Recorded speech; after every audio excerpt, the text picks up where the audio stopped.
Look at these numbers here, guys. Totally different story. Obsessed with the games we saw this weekend and the ways they highlighted a few things that we are passionate about. And so we're going to dive into those things today on the SumerSports Show. The ways defenses should approach these multi-tight end sets. We've talked so much about this year. We had very good examples set for us in the Seahawks-Rams game. I know it's hard to follow personnel groupings and coverages as the game is happening live, so Sam Bruckhouse has pulled the data, and Sean Syed will be here to explain the scheme. We're also going to discuss the end of the Dolphins-Commanders game and the concept of taking the points rather than going for it on fourth down. What are coaches being advised to do by the data team and why? We're going to talk to Seth Walder from ESPN, who has the answer to that question. In the meantime, I'm Lindsay Rhodes with, as always, the one and only Sam Bruckhouse. Hi. This was an excellent weekend of football. We got 3 or 4, or really all the games are premium, but in particular, it felt like this Rams-Seahawks game was like the nerdiest nerd game of all nerddom. 100%. And it was so fun to watch because it wasn't necessarily what we expected, but it was still a lot of cool stuff going on. It was the perfect example of like the chess match that we talk about a lot of times, right? Like, what are you going to do? How am I going to defend it? And then also what on the surface looked like it might have been some bad football. Like both quarterbacks had relatively bad games for them, terrible games by their standards this season in particular. But then there are layers of like, how much does the defense and what the defense was doing against what they wanted to do was responsible for that? And how much was just them having an off day? There are so many layers to this game that are perfect for us. Going into it, the reason that I was the most excited about this game than maybe any game that I've seen so far this season was because we've talked so much about these heavy tight end sets and going 12 and 13 and how teams are doing that and why they're doing that in terms of what they're trying to get the defense to do. This was a fascinating matchup because you have two teams who are doing that both at a high rate with their tight ends on offense. And so therefore, one could assume they understand why they're trying to do it is to get the defense in a specific look so they can have success. So if they know that they, as now defensive coaches, people that have to also be responsible for what the defense is going to do in this game, they know that they're going to face that from the opposing offense. How do they defend that? And I thought that this was a fascinating example. We got a lot of answers. What did you see? Yeah, so when you look on the offensive side of the ball, these are two teams that will trot out 2 or 3 tight ends or 2 or 3 big bodies in the case of the Seahawks, more than pretty much any other team. You look particularly at the Rams, they have fallen in love with 13 personnel in recent weeks. They're now running, they've run it close to 100 times, in which they're like really the only team who have remotely gotten close to that. By far the most in the league. Correct. And, it ends up being around 15, 16% of their plays, but in recent weeks, it's been a lot higher. This has been an 11 personnel team for going back for years. And now they've kind of changed their MO to do some more unique things. Flip that over to the Seahawks. This is a team that is a very low pass rate team typically, but when they do pass, they are able to get great efficiency gains, which we've talked about on previous episodes, by trotting out 12 personnel, by putting Elijah Arroyo, AJ Barner, and Robbie Oots, the fullback, out there and pass from those sets, despite not having the best running game of all time. But then the question was, both of these defenses were extremely unique as well. You got 2 excellent kind of slot hybrid DBs on the Seahawks.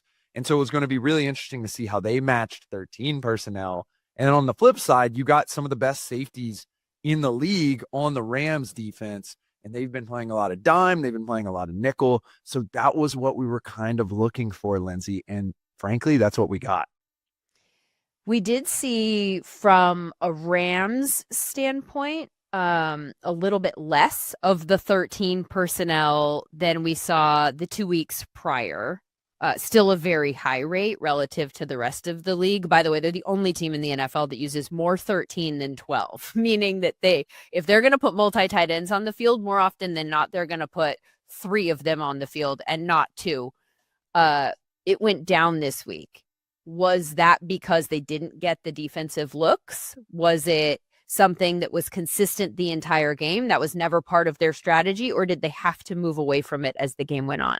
So let's just start off with the top question. Like, what did they do?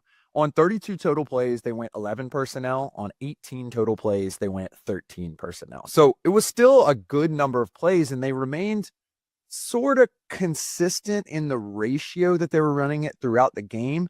The difference is the Seahawks just wiped it off the map. Mike McDonald really just shut down 13 personnel in this game.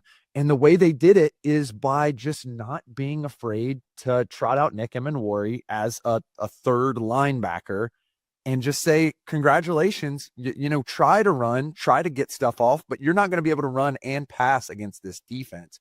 So I'm really excited for Sean's breakdown of what they're going to do. But I got to say, like, against this 13 personnel package that has given teams fits, the Seahawks played substantially more nickel than almost any other team has been willing to do.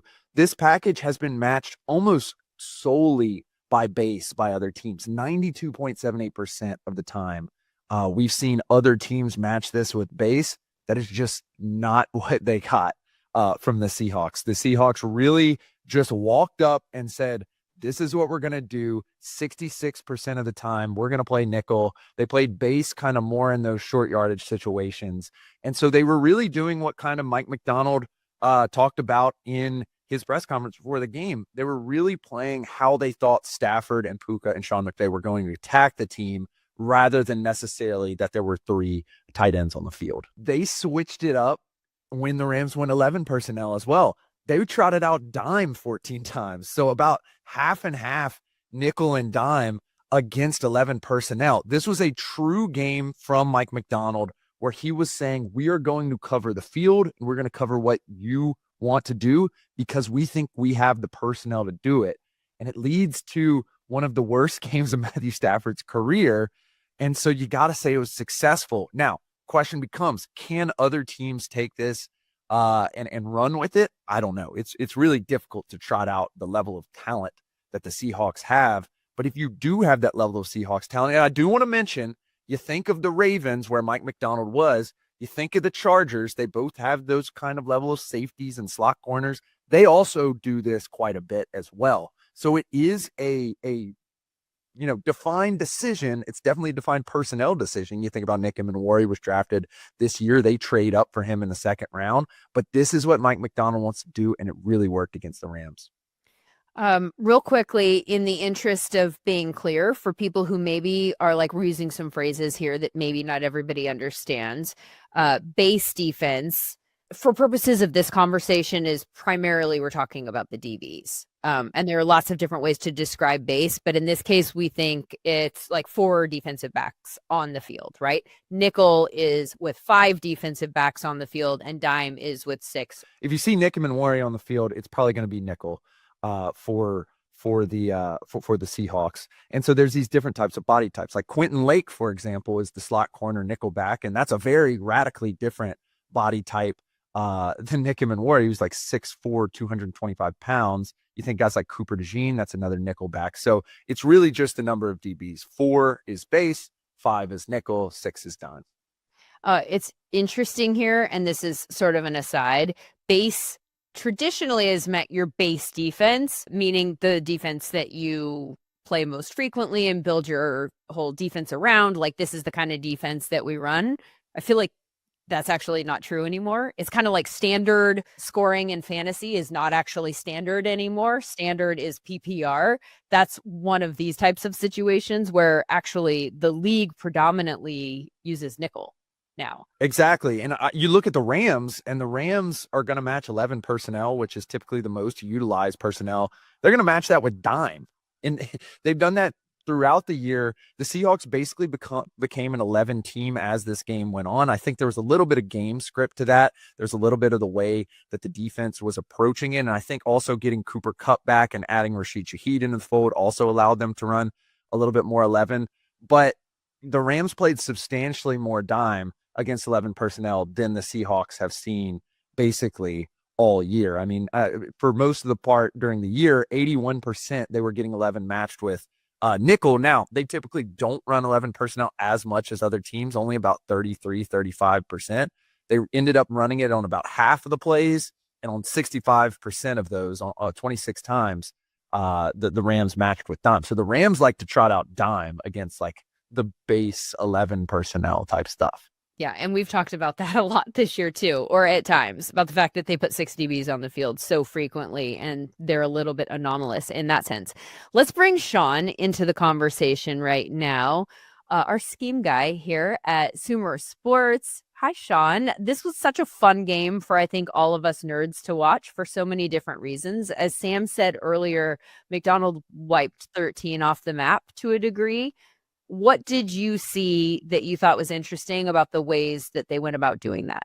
When I was watching it, it very much was, hey, when your defensive front is just better than the five guys across from you, you're going to be able to create a lot of chaos. So I really liked McDonald saying, I know you're going to put out 13 personnel. I don't need to change what I'm doing. Like McDonald this year has one of the lower blitz rates among defensive coordinators, and McDonald can scheme with anyone. Like you see one overload pressure per week that is just beautiful. He can beat you on a chalkboard, but also he trusts his front four. So when you're looking at like from a schematic perspective, well, how do I recommend to another defensive coordinator? What do you learn from the Seahawks, their ability to stop that 13 personnel? I mean, I don't know, have four awesome guys up front and a rotation that's like 8 deep that are constantly able to win. So I really like Seattle trusting what they do.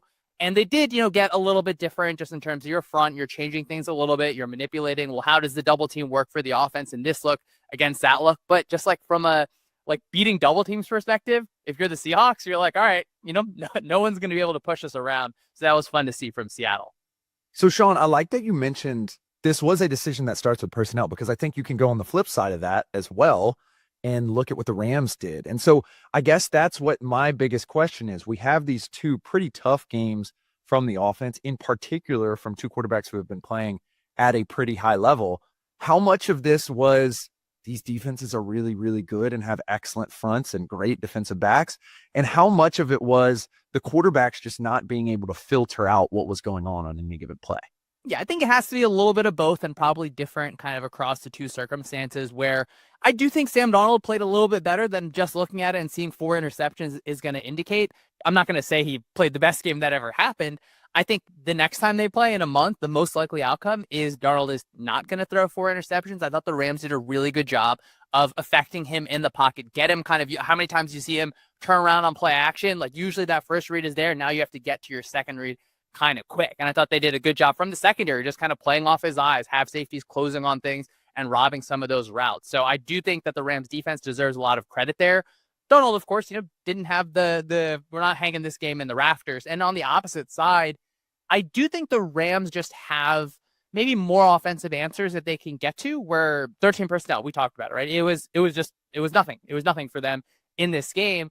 From 11 personnel, though, they do still have so much, I think, that they can do. And even the Seahawks against the Rams, a little bit later on in the game, the Seahawks offense was able to have some success out of 11. So as much as we do the 12 personnel and 13 personnel, we still live in a league that is 11 personnel offense against nickel defense. Can you get your best pass catchers on the field against the defense's best pass defenders? And, are you going to be able to make that drive late in the game?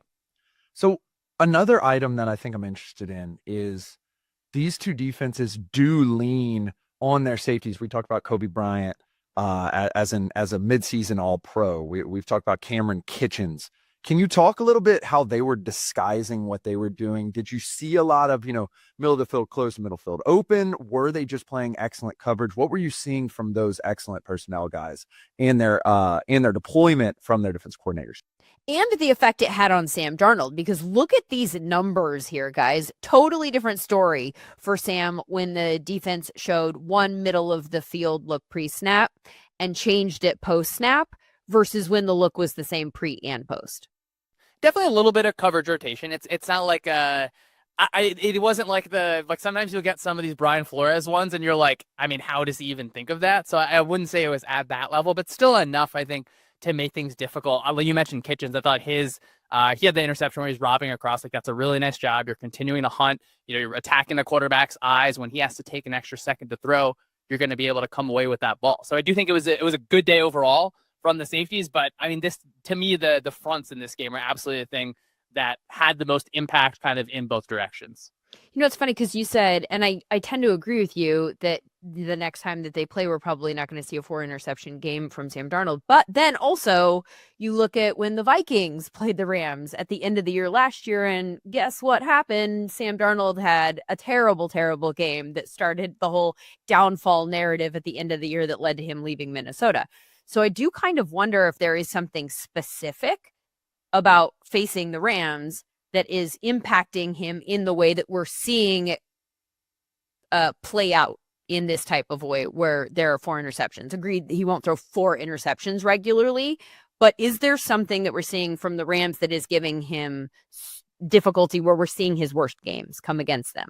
I do think Shula does a good job and has done a good job this entire year. I think he probably is deserving of being in some head coaching conversations as we get into the offseason, just how your safeties are literally matching routes and kind of what they're doing based on what the quarterback's doing. I do like a lot of that, but I mean, this, like the effect that you're able to have on Darnold, where that Vikings game last year is a ton of sacks. I think it was like 9 sacks or something like this. In this game, those interceptions, you're creating some of that pressure.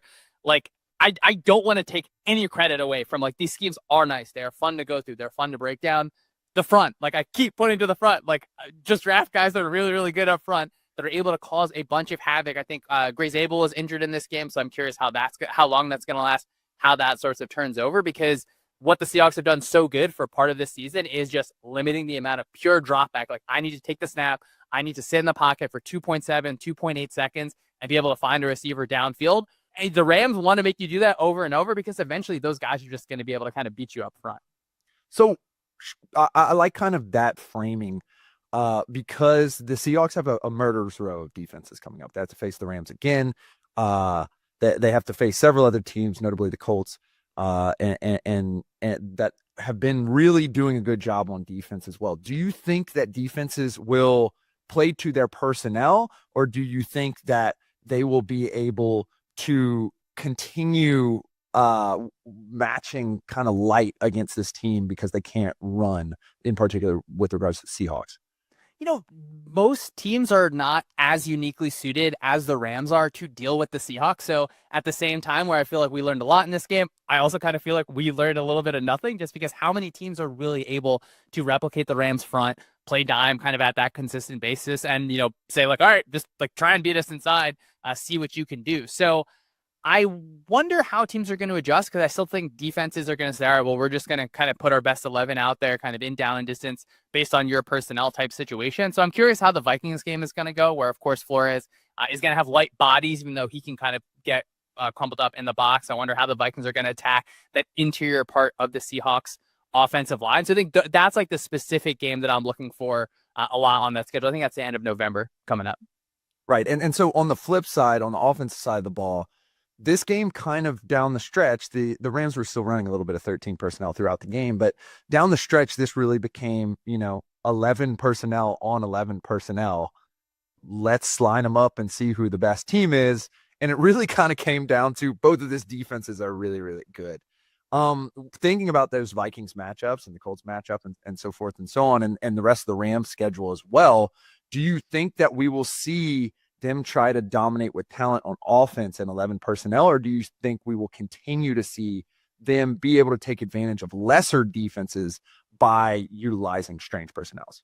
I mean, yeah, looking at the Rams schedule, you have the Panthers, the Cardinals, the Bucks coming up this week. I think that's a Sunday night game. So, I think McVay knows, like, I am getting to 13 personnel to create a certain response from a defense. Like, that's what all this is about. All the 12, all the 13, blah, blah, blah, is about, can I find a way to get the defense to play exactly how I want them to?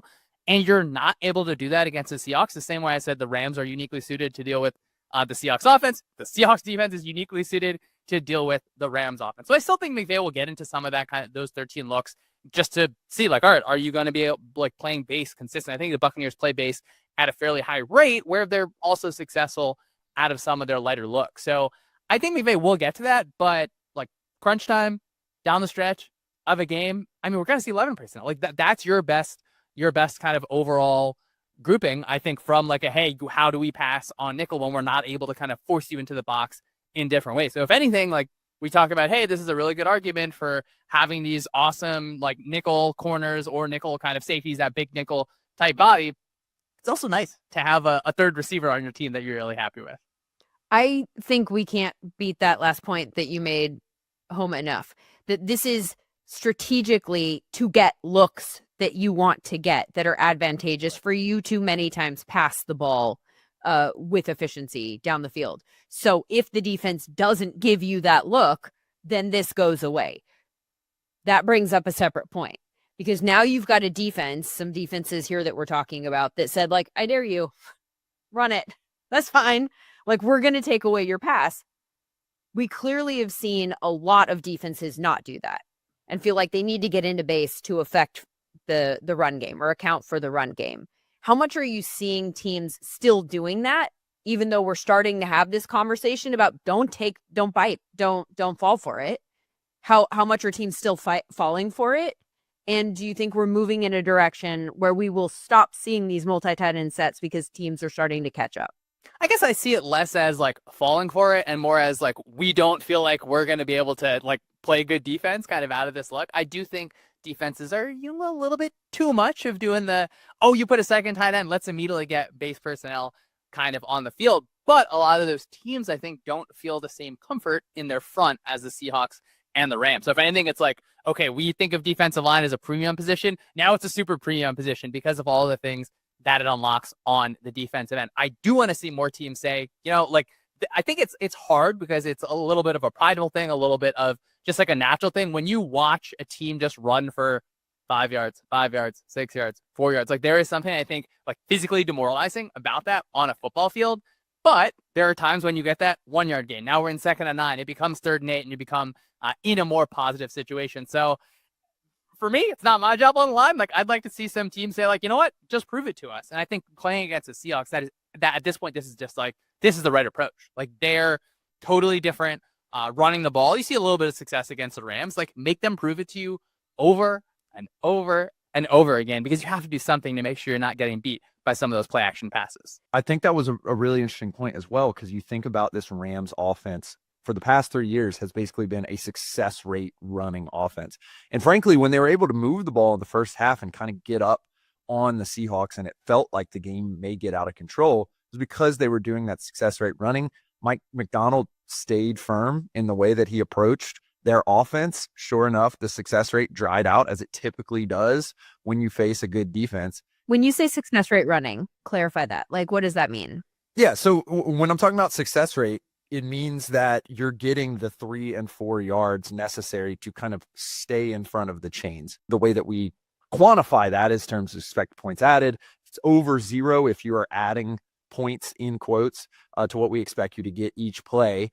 Then you are having a successful play. What that typically checks out to be is like 3 or 4 yards on 1st down. Then you cut it down to 3rd and short on 3rd down, and then you convert on 3rd and 4th down.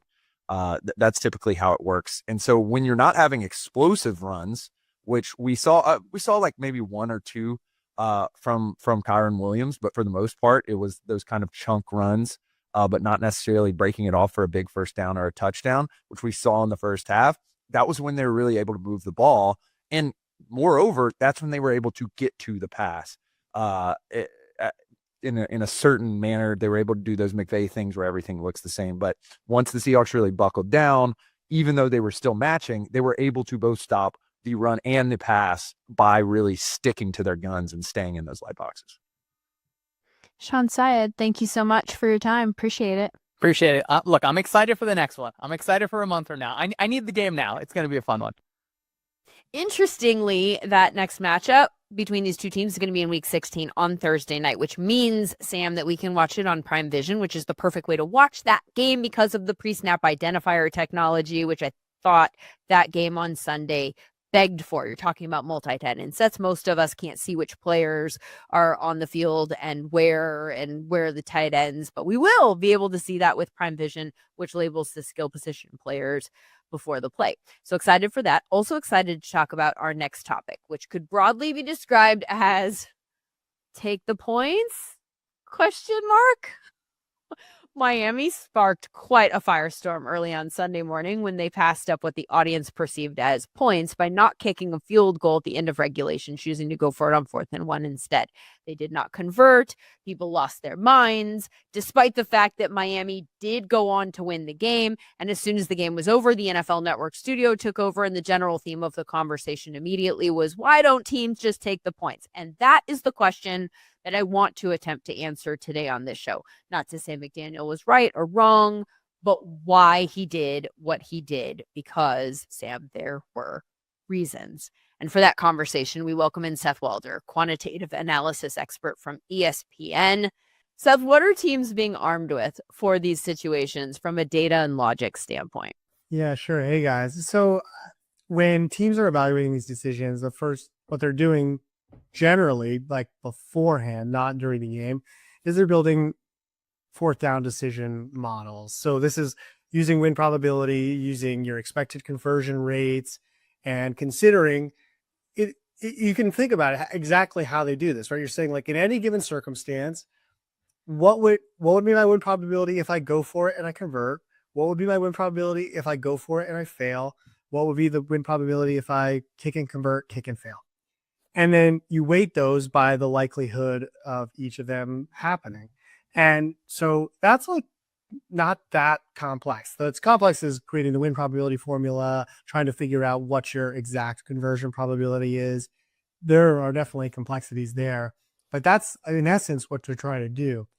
When they're in game, it is not as simple as just asking the model, because they're not allowed to use a model in game. They can't have their laptop there and take the live feed and then spit it out. The way that, like, at home, like when I watch a game, I have our little look ahead tool and I can see, like, okay, it's first down. They should go for it if it's 4th and 3 or shorter. They don't have the luxury of that. So they have to create some sort of shortcut for themselves, like a binder or a big chart or something like that, some analog version of this complex thing. And then they can make the decision based off of that. So they're printing out sort of like many permutations of what is possible, and then trying to get as close to that as possible to make their judgment. The key is that on first down, you always know what the fourth down is going to be, right? If it's 1st and 10 at midfield, you know that if it is 4th and 2, it will be at the 42. And so that helps you make that decision in advance. Right. So in my experience, having played at Tulane, like, we had someone literally following the head coach with the big binder, and they were relaying that information extremely early. I think it's one of the things that you can always tell is if a team has to call a timeout to make a decision, then they have already screwed up their process, because you had minutes to make that choice ahead of time. That's fascinating. Actually, that's a really interesting point that I hadn't thought about. Yeah, I think it's such a sign of process. It's like you should have that organization. I'll give one tiny exception, which would be like the very end of the game, the clock. You might not know how much clock is going to be left. So that is one very minor exception, but 99% of the time, you know exactly the scenario. And so I think it's hard. I understand a head coach is probably saying, well, okay, yeah, but I cannot think about this until this moment, right? Like, the head coach is dealing with all these different things. But I would say, if you're a head coach, you really probably need to outsource this. You could have an opinion going into the game saying, like, feel like, well, maybe we feel like on long fourth downs, we can attack them better than normal or whatever, but you should outsource the ultimate call to someone in the booth who can make that decision on first down. What are some of the things that are going into the win probability models? Like, what are some of the things that someone sitting at home who's yelling, take the points, might not be taking into consideration? I think that, okay, so win probability models is going to be like all the factors of the game. So down, distance, score, clock, field position, where you are, down and distance. And the thing, though, I think when it comes to the decision making and what is, like you said, the person at home, what are they missing there? There's probably two things that jump out to me immediately. The first is you got considering the field position in the event of a failure. So a lot of times, one of the more controversial in the past sort of fourth down scenarios have been tight up against the goal line. And what you have to consider is if you convert, obviously you're trying to score a touchdown. That's great. If you fail, you're leaving the opponent at, say, their own 3-yard line. That's a big difference in field position when it comes to, if you kick the field goal and then you're giving them the ball at the 30, 31, something like that. There's a real quantitative difference between giving the Commanders the ball at the, I don't even know, the inch line practically, as compared to 3 points, and now all of a sudden you're getting the ball at the 30 or the 35. Yes, that is like a huge part of that decision. No question about it. You're also in a limited time window spot, right? So if you fail, give the ball at the 1. It's not literally just can they complete the drive, but can they complete it in that amount of time? I think that the other thing that happens is in that case, and a lot of cases, is conflating winning versus tying. And those two things are very different. Tying is winning half the time. People are often optimizing for their ability to win or tie when it should be to win. Which is obviously the goal. I'm going to come back to the Dolphins game and that specific example in just a second. But first, I want to take a quick detour to the Rams-Seahawks game, which I think provides us with a few different examples that no one is talking about now for 2 reasons. 1, they happened early in the game. And 2, they were successful. And people tend to focus on go for it versus kick scenarios when they do not succeed. And then in people's minds, they cost them the game, as opposed to reframing it as, oh, that did work and they won the game as a result of that. We don't talk about that enough. If there's like a few things that are on my list of like, if I do nothing for the rest of my career, I want to bang that table and get people to understand that part of it. So in the Rams game, they went for it on 4th down, the Rams, against the Seahawks 3 times, all in the first quarter. The first time they did it was 4th and 1, and it was an incomplete pass. They did not convert. The second time that they did it, on 4th and 1 at the 1, they scored a touchdown. The third time that they did it, it was 4th and 1 from the 35. They picked up 34 yards, scored a touchdown 2 plays later. So now they've failed to convert 1 and converted 2 that resulted in touchdowns. So instead of scoring mathematically 9 points off of field goals, they scored 14 points. And they won this game by how many points? By 2. And yet nobody is celebrating any of these things. Also worth mentioning, going back to your field position conversation, another example that we can take out of that game, when they did not convert early in the game, they handed Seattle the ball at their own 8.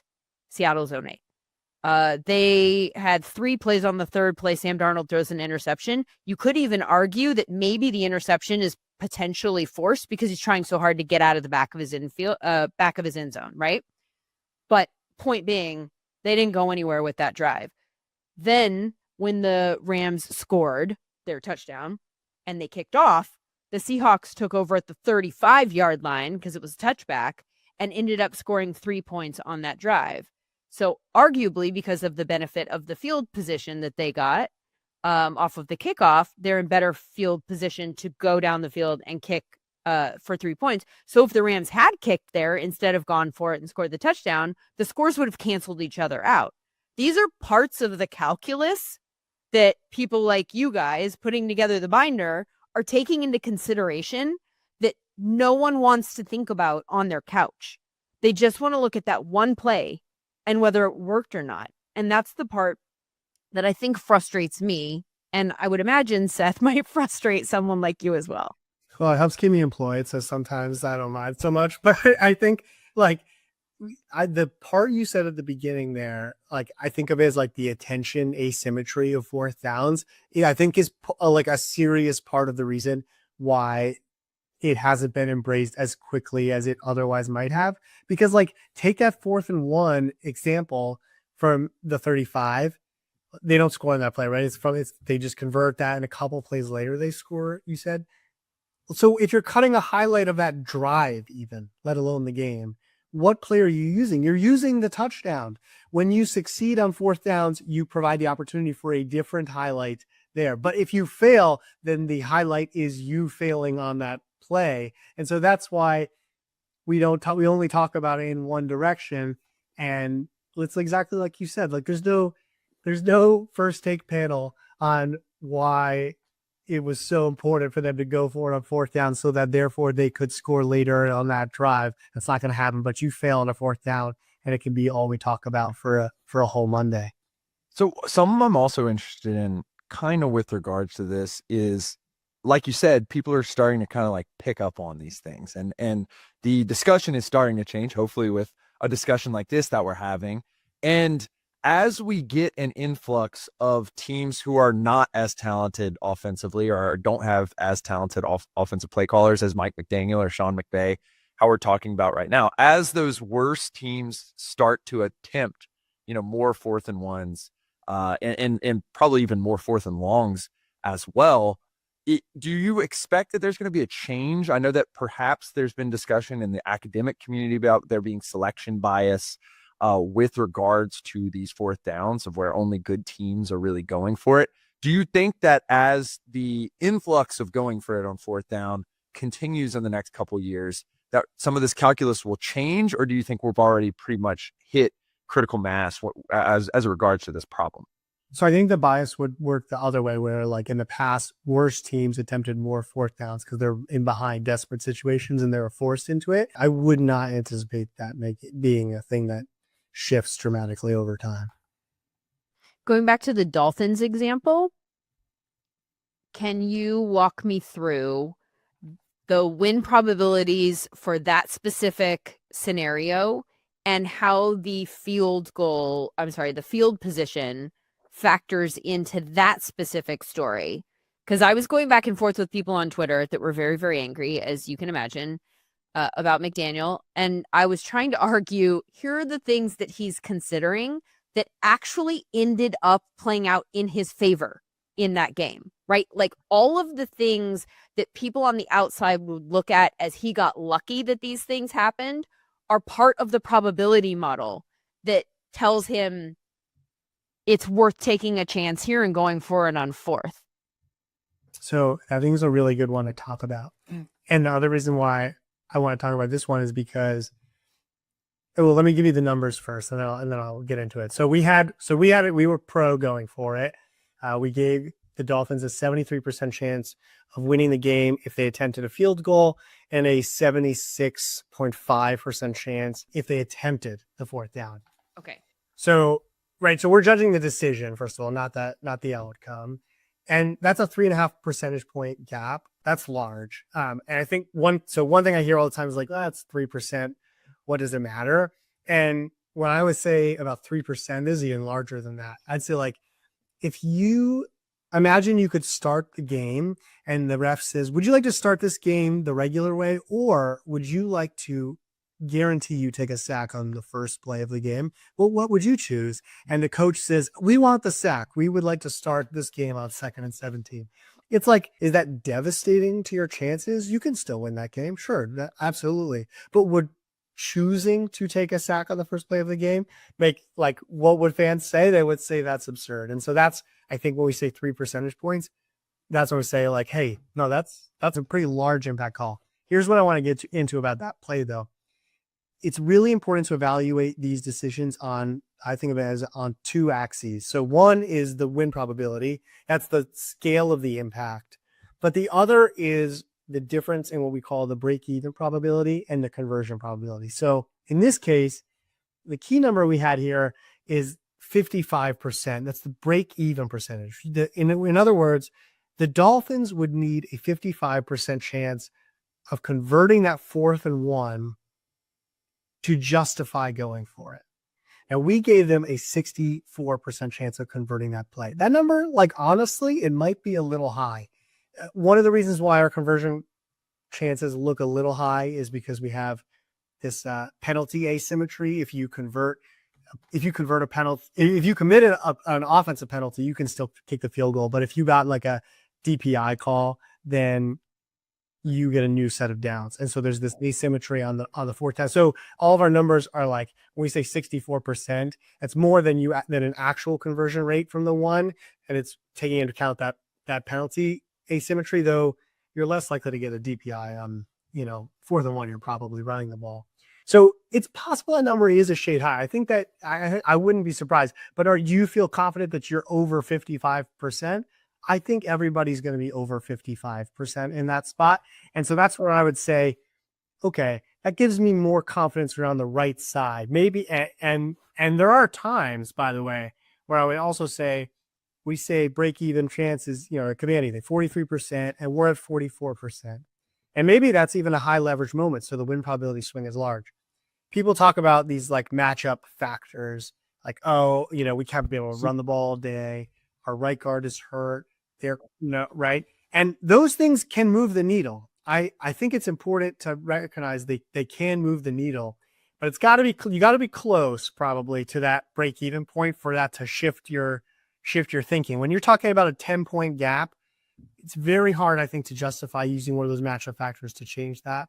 And the last thing I'll say about it is, if you do use a matchup factor like that, you got to be willing to do it both ways. You got to be willing to say, hey, well, if maybe we recommend punt here, but you know what? We've been running all over them all day. So yeah, we can go for this in this case. If you're not doing it in both directions, then I think then you're not really being honest with yourself about it and using it as an excuse to be conservative.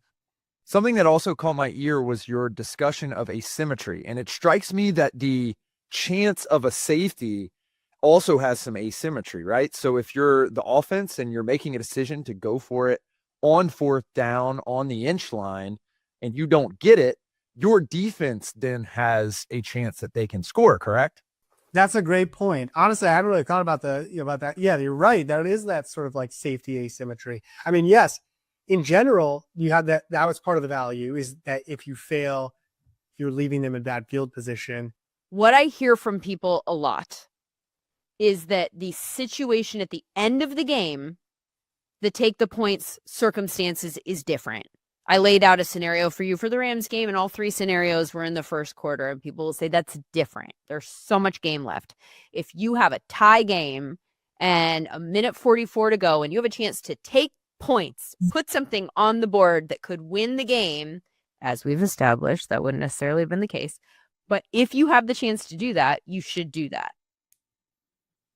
Is there any truth to that? Yes, there is absolutely truth to it. It is a wildly different circumstance, but that's why we model it. So the model, it's not just an expected points model, it's a win probability model. So yeah, of course, it's totally different at the end of the game. There are absolutely circumstances where you could have, 4th and a centimeter, and it would recommend kick, but that doesn't mean that you can't model it.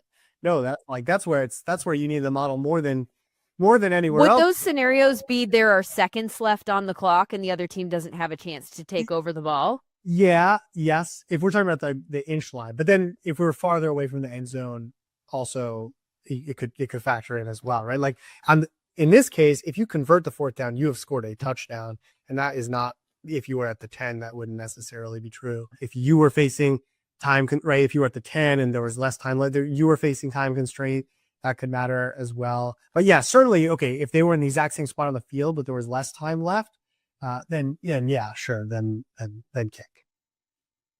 Okay. Did the Dolphins make the right decision? Yes, in I your do mind? think they made the right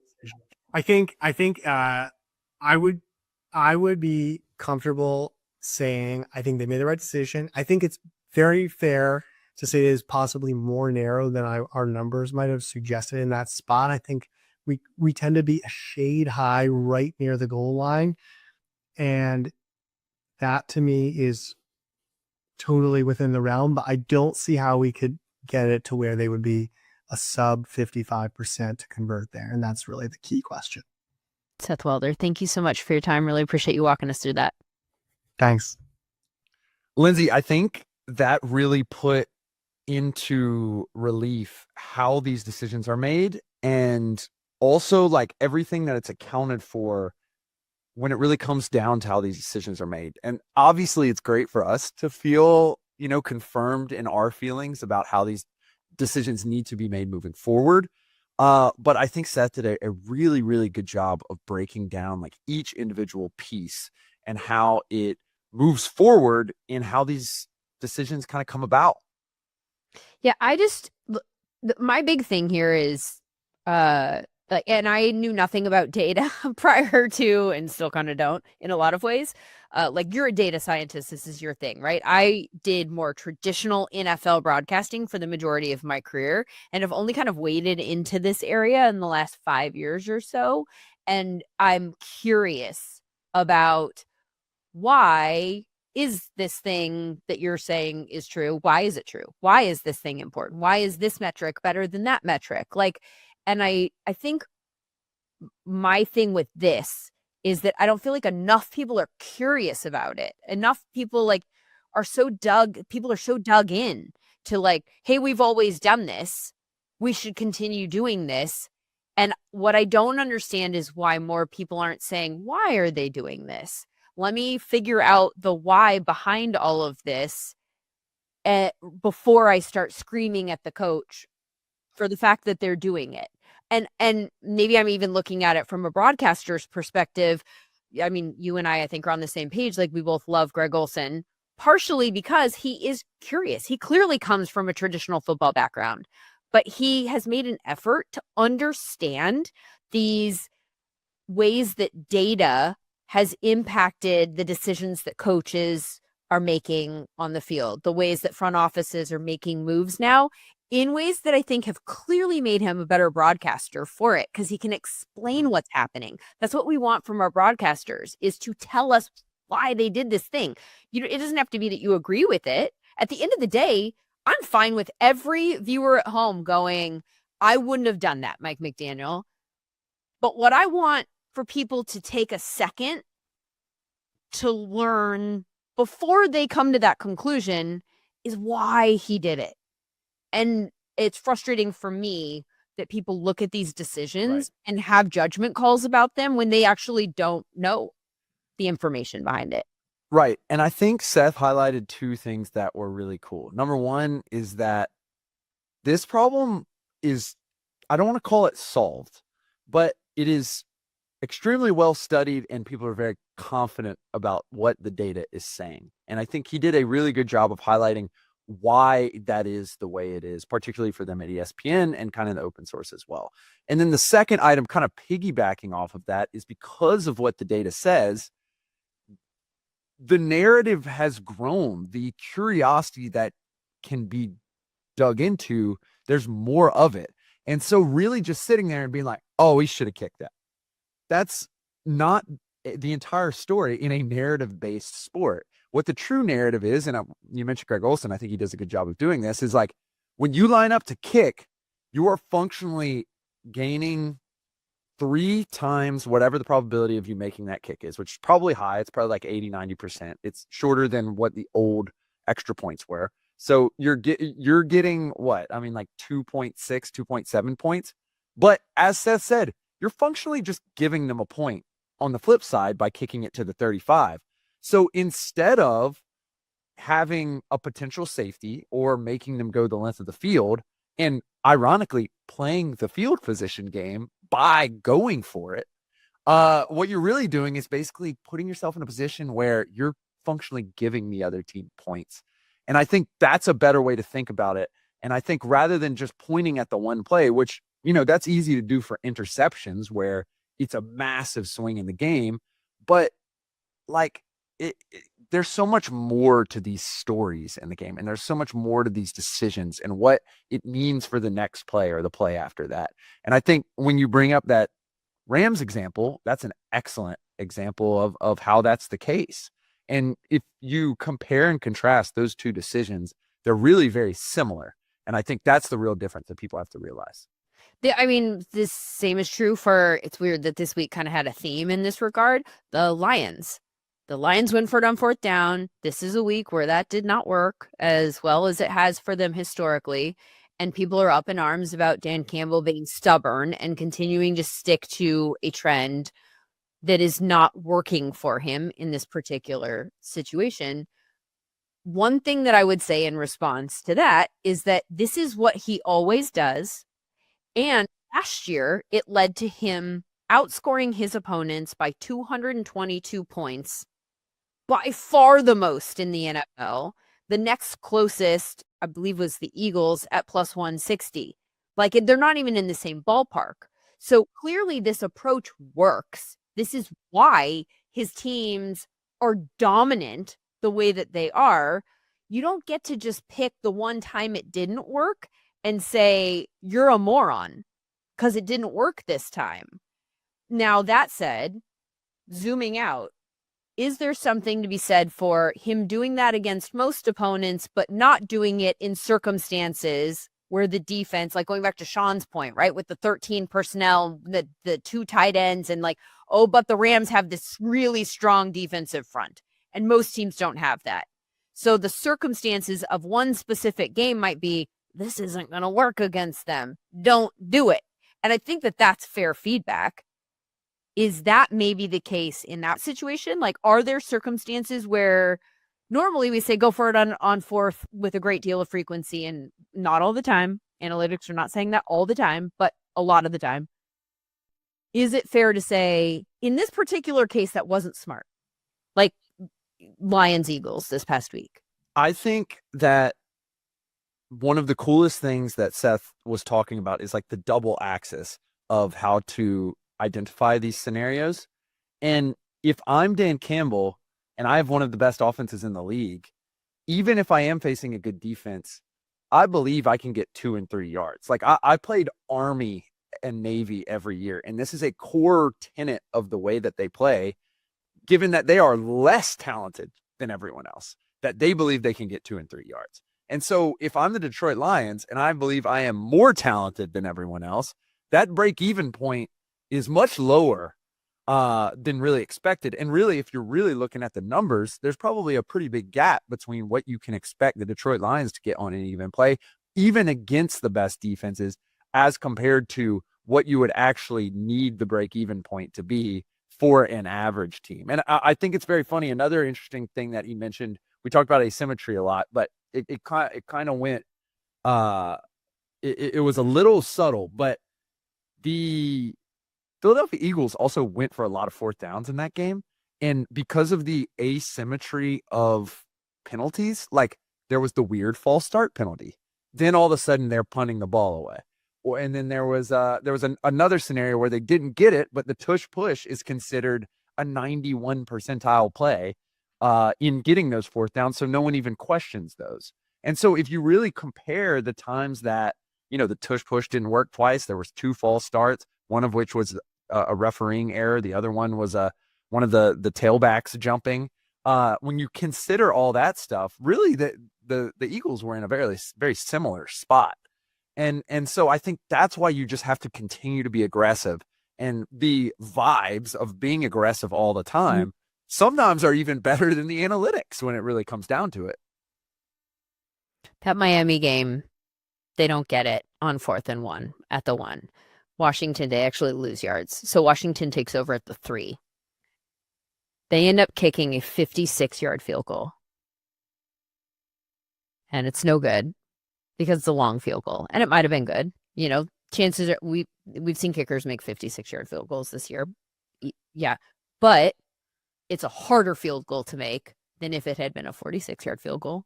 Or if this had been a field goal attempt made, kickoff, their average starting field position, I think, was like around the 25 after kickoff, something like that. So let's give them 20 more yards. Let's make it a 36-yard field goal. That's going in. You just canceled it out. Like, that's the thing that I want people to take those extra steps and consider them into the probability factored into that kick, which is, by the way, what the analytics people are doing when they're coming up with the probabilities. So he threw a bunch of win probability numbers out. And I know a lot of people don't understand like what goes into a win probability, but the win probability is factoring in all of that stuff. These things are possible to happen next. So the things that happened next in that Dolphins game weren't just lucky or fluky or whatever. They were part of the calculus. Exactly. You don't have to agree. You don't have to agree with the decision, but try to understand. Right. And I'll even take it a step further. A big discussion throughout the game in the Eagles-Lions game was the weather and how windy it was. And there was a wintry mix at the end of the game. Most of the more advanced expected points models that's also included. So we know that it's hard to pass, and we know that it's hard to kick field goals because we have the weather going back for all these games, and we can understand what the wind is and what the temperature is, and that it's hard to throw and hard to kick. Like, people are working really hard to consider all these things. And so just taking the points is actually not considering all the things that you can try to do. And moreover, most of these decisions, as Seth kind of outlaid with the discussion of the binder or the book, most of these decisions are made on like Tuesdays. Like, they're discussed on Mondays and Tuesdays and Wednesdays as you're going through your scenarios. The head coach, offense coordinator knows what the probability is on first down. They're planning on first, second, third down, how to approach it. So it's very likely not that Mike McDaniel was like, oh, we got to go for it on fourth all of a sudden. They probably on first down were like, okay, we got 4 plays. Let's make it our 4 best plays. And unfortunately it wasn't. But that was a decision made at minimum 3 downs prior to that. And also, all the models, they're not taking into consideration what the play call is. Right. And in that case, like, that was the part of it that I hated the most. And I'm not necessarily right or wrong like about that. That was just my gut was like, I don't love that call running into the teeth of the defense in that particular situation. But I'm sure that there was a lot that went into the calculus of why they did that too. But like, that's another layer here. If it had been a different play call, maybe the decision to actually go for it on fourth looks a lot smarter, or even is smarter, or whatever. There's just so many moving parts here that I'm like preaching to the choir in this case and definitely shouting into the wind. Like, let's all just take several seats and relax, and then like try to be a little bit more curious about some of these pivots in philosophy here, because there's a lot that's going into it. And I think there's 2 things that through my entire career in football I've heard. Number one, football is an aggressive game. This is aggressive play. Right. It's also the epitome of trusting your defense, which is the argument that a lot of times happens to say, just take the points and then trust your defense to get a stop. Well, how about I try to get a touchdown and then I trust my defense to get a stop? Like, the exact same thing is true. Exactly. And then the third portion, now we're hitting on 3 kind of adages at this point, is like control what you can control. The play call is something you can control. The weather you can't control, down and distance at that particular time can't control. Let the analytics people figure out all the uncontrollables. Let them feed that data back to you, and then you control what you can control. And I think that's the bottom line of these decisions. And honestly, like, going back to the Seahawks Rams game and some of the formation personnel stuff, like, that's really what we're trying to advocate for, is using the data to control what you can control at the end of the day. Good stuff. We'll be back again next week with more thoughts on the NFL earlier in the week next week. It's obviously a holiday week. It's Thanksgiving already. Week 12 is what we will be discussing then. Look for our show on Monday. For Sam Bruckhouse and Matt Stopsky, who is behind the scenes right now, I'm Lindsay Rhodes. We'll see you again next time.